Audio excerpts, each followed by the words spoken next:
BFM Business, BFM Patrimoine. La vie IMO. Et la vie IMO, c'est comme tous les jours avec Marie Cœur de Roy. Bonjour Marie. Bonjour Vincent. Et notre invité aujourd'hui, Martin Ménez. Bonjour. Bonjour. Vous êtes le président de Bivouac, expert en investissement locatif, et vous allez nous parler des difficultés grandissantes des primo-accédants à devenir propriétaires. Et vous posez cette question, finalement, faut-il passer par la case investissement locatif pour devenir propriétaire? Tout d'abord, pourquoi est-ce que on se pose la question aujourd'hui? Vous avez appuyé là où ça fait mal. Ça devient... Souvent, Vincent, c'est... Il est juste. Attends, je suis quelqu'un de gentil.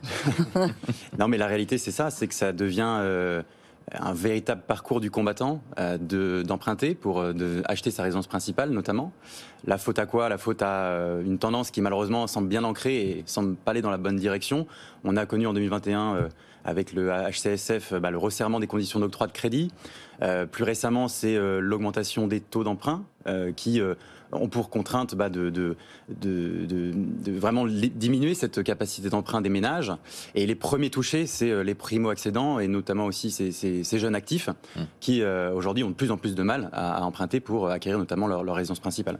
Pratiquement un dossier sur deux est refusé, rejeté, mais c'est à cause du taux d'usure. Mais après, là où je vous suis pas, c'est que je vois pas en quoi l'investissement locatif est plus simple. C'est-à-dire emprunter tout court est compliqué. Martin est là pour nous l'expliquer. Alors, effectivement... Pourquoi est-ce que c'est une solution? C'est une solution parce que investir dans le locatif, c'est peut-être aussi se tourner vers d'autres marchés plus accessibles. On ne va pas acheter au pied de chez soi, là où on réside. Donc, aller se tourner vers des marchés où on peut, avec un budget moindre, acheter peut-être un studio, un T2. Tout simplement un budget sur lequel on n'aurait pas pu dans des villes plus abordables où on réside. Oui, mais on est d'accord quand même que la problématique du taux d'usure, elle touche tout le monde. C'est-à-dire qu'à mesure que les taux nominaux, eux, continuent d'augmenter et que le taux d'usure plafonne à un niveau quasi historiquement faible, on a cet effet ciseau qui touche tout le monde. C'est-à-dire c'est vrai. Il faut que ce soit pour l'investissement locatif comme la résidence principale. Vous n'avez pas l'impression que là, c'est plus compliqué pour se lancer dans un investissement locatif que ça ne l'était? Ça l'est. Je vais absolument dans votre sens aujourd'hui. Il va falloir attendre le 1er octobre avec la relevée de ce taux d'usure. Ça, c'est... Qui est à 2,57, c'est ça? 2,57 à l'heure actuelle, oui, tout à fait. Mais là où les jeunes aujourd'hui ont peut-être encore une carte à jouer, c'est qu'ils sont moins pénalisés, par exemple, par le taux d'assurance que les personnes plus âgées.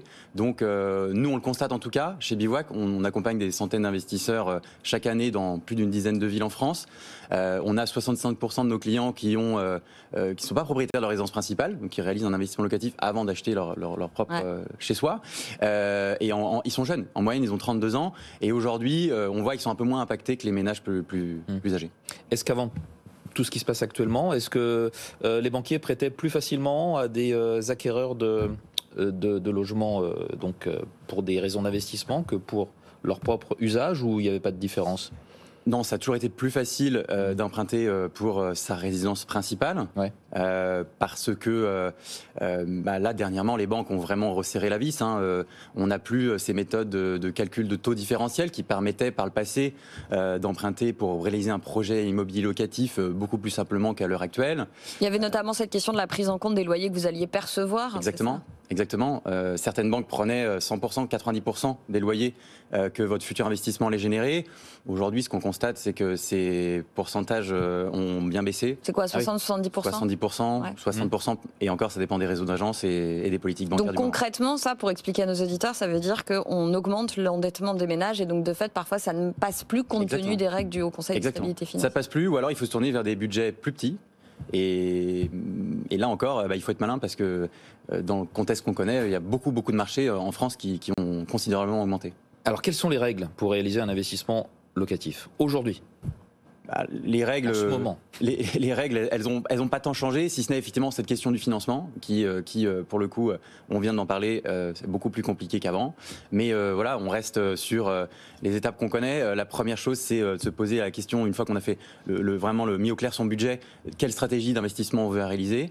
Ensuite, on va aller s'intéresser à quelle zone géographique, quel type de ville, quel type d'investissement au sein de quel quartier. Et puis une fois qu'on a trouvé la perle rare, il va falloir faire attention à tout un tas de choses. Vérifier par exemple que on a le droit de faire la location meublée. Si on achète dans une copropriété, ça arrive que ce soit par exemple interdit. Je passe tous les détails sur à quoi faire attention quand on visite un bien en prévision de travaux de rénovation. Encore plus non, mais à l'heure c'est la actuelle. clé, ça. Vous dites qu'il n'y a pas grand-chose qui a changé. Il y a quand même un énorme truc qui a changé, quoi. Est-ce que je vais faire un investissement locatif si, en l'occurrence, sur le marché, je trouve essentiellement des passoires thermiques, sachant que je ne vais pas pouvoir les louer d'ici peu de temps? Alors, c'est vrai que ça a changé pour tout le marché. Je voyais ça à travers notre spectre, nous, des projets qu'on fait chez Bivouac. On est déjà, avant ces réglementations qui deviennent de plus en plus exigeantes sur les performances thermiques de logements qu'on met en location, déjà par le passé, on conseillait de rénover, on conseillait de rénover son logement. Pourquoi? Parce qu'on le constate sur le marché, on arrive à le mettre en location plus rapidement. C'est aussi moins de charges. Certes, des investissements importants, mais qui sont aussi déductibles de vos impôts. Donc, en quelque sorte, la donne, elle n'a pas tant changé. Ce qui a changé, c'est effectivement le régulateur qui a décidé d'appuyer dans ce sens. Et aujourd'hui, ça devient une obligation et plus des simples recommandations que de faire le nécessaire pour mais c'est pas de nature logement, à justement refroidir les potentiels investisseurs. Enfin là hier j'ai fait un sujet et je pense que c'était assez dramatique de voir l'effritement, l'assèchement de l'offre locative en France. Et effectivement quand on voit toutes les réactions sur les réseaux sociaux, en fait les gens ils disent mais oui mais parce que moi j'ai vendu parce que j'en pouvais plus moi les réglementations entre la fiscalité, les loyers qui augmentent pas autant que je le voudrais et puis maintenant cette obligation de rénovation et j'ai pas les moyens de faire les travaux aujourd'hui. Est-ce que vraiment vous croyez pas que... Alors je comprends bien, hein, c'est votre boulot, mais est-ce que vraiment vous croyez pas que là en ce moment faire un investissement locatif c'est peut-être pas forcément la bonne idée? Est-ce que c'est une bonne idée? Encore une fois, ça dépend de l'endroit où on regarde, de l'opportunité en question. On est très rationnel. On a une inflation à l'heure actuelle.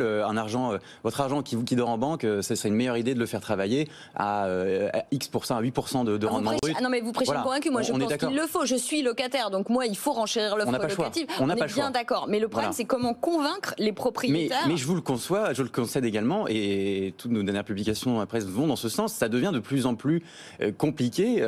On tape sur le propriétaire. On lui a récemment interdit d'augmenter ses loyers au-delà de 3,5%, alors que l'inflation grimpe. Pour autant, en tant que propriétaire bailleur, on a des coûts qui deviennent de plus en plus importants. On l'a bien vu même sur le marché du bureau professionnel, avec l'ILAT qui explose. C'est pas c'est encore une contrainte qu'on a imposée aux bailleurs résidentiels.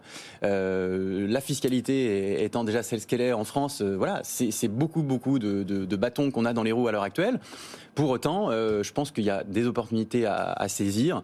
Encore plus avec ces passoires thermiques. Peut-être qu'on peut espérer que dans quelques mois, parce que très franchement aujourd'hui, je pense que dans certains marchés, on ne ressent pas encore autant qu'on devrait ressentir l'avènement de ces nouvelles réglementations. Mais d'ici quelques mois, on devrait, à mon sens, voir des opportunités en classe F, classe G, se vendre sur le marché à des prix préférentiels. Avec des grosses décotes, quoi. Exactement. C'est ça, ce qui n'est pas le cas aujourd'hui encore. Où réaliser un bon investissement locatif si on veut se lancer, malgré tout ce qu'on dit là? Alors, les fondamentaux à vérifier, c'est déjà un investissement qui se loue, donc il faut aller bien sûr mesurer la tension locative. Un investissement qui peut prendre de la valeur, c'est encore aussi une bonne chose. Et puis quelque chose qui soit rentable. Aujourd'hui sur le marché, les bons endroits. Aujourd'hui sur le marché, c'est les villes moyennes ou les petites agglomérations de province qui tirent vraiment le marché vers le haut. Quand je dis petite agglomération de province, il y a quand même aussi 2-3 exceptions, parce que Marseille, par exemple, qui est une ville qui a pris les prix immobiliers de Marseille ont pris plus de 7% depuis janvier. Des rats de plancher. Hein. Voilà, c'était une anomalie peut-être. Sur le mois dernier, ces prix prennent encore 1%. Donc à Marseille, avec 30 000 euros d'apport, vous pouvez encore aujourd'hui acheter un T3 à 200 000 euros qui va vous permettre d'espérer un rendement brut au-delà de 8%. C'est 3 fois plus que ce qu'on trouve à l'heure actuelle en moyenne à Paris. Donc oui, il faut aller creuser du côté des petites villes, des agglomérations de province. C'est là où vraiment, à mon avis, les bonnes opportunités sont à saisir. Et le moment reste quand même, enfin, bon, je veux dire, si on cherche bien, si on tient compte de tout cela, ça peut encore être le moment. Il y a une fenêtre d'opportunité. Tout n'est pas perdu, on l'a dit. Ça devient de plus en plus compliqué d'obtenir un crédit déjà, de pouvoir même lancer son projet. On a un régulateur qui, très franchement, met quelques bâtons dans les roues des propriétaires bailleurs. Mais effectivement, il y a encore des opportunités à saisir.